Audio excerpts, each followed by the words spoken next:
लोगवा के बतिया कई दिहल तो सही देबू तू धोखा कबो सोचले ना रही के दूसरा के भोले। हो दुल्हन ठीक है दुल्हा। तौरे पट्टी वाली ए प्रधाना आजकल हमरे जौन गुड्डू पापा है ना रिसियान है ना काहे बरे बिगड़ी है करूँ गलती की का सुना बतावत है ना गलती अपन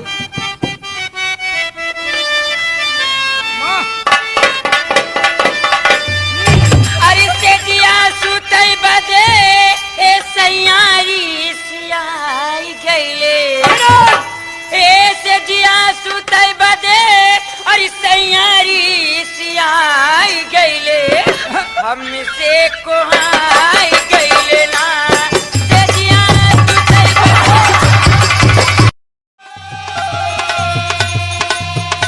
अरे कैसे छनी पूरी रोजा रोटिया बेलाई धना बेला नाही लाई धना बेला नाही लाई। सामने मेरे आग का दरिया डूब के जाना।